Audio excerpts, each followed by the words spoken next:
Republican South Carolina Senator Tim Scott, great to see you. I know this is one of your favorite topics, the tax cuts and jobs creation, which you and the president call it that, not necessarily tax reform. The president talking today, tell me what you heard and where we're going forward with the conversation about taxes. We're really excited about where we are in this country, especially starting this month. Happy February to the 90% of the country's employees that, according to the IRS, will receive more take-home pay. That's what this is really about. It's not about billionaires or millionaires. It's about everyday working folks who are struggling paycheck to paycheck. And we're finally saying February is the month of love, but it's also the month of hope. This is good news for the country. Well, people love their money, so maybe they go together.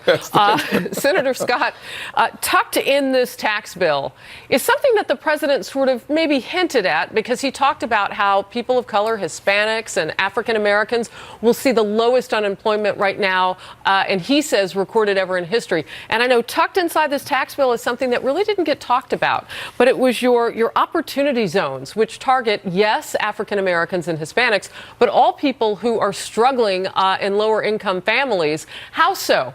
And tell us about this, because many people don't even know it's there. Absolutely. It's called the Investing in Opportunity Act. And what it actually does is it targets poor people, people living in distressed communities. One of the challenges of the opioid debate today is that we need to do a better job of training folks in the rural areas as well as the inner city. We need to focus our attention on bringing healing and restoration to those aspects or parts of our country where hope is dissipated. The Investing in Opportunity Act allows for folks to delay their capital gains tax for up to 7 years to make a long-term investment in those distressed communities. About 50 million Americans live in these distressed communities all over the country.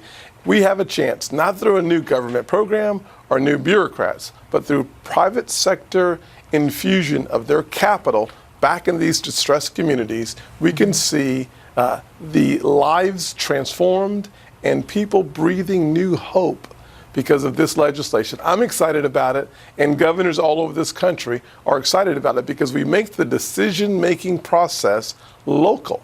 We take the power out of Washington and we let the states decide where their need is the greatest in the communities within their states. And I want to reiterate, that's in the tax legislation right now that just passed. Real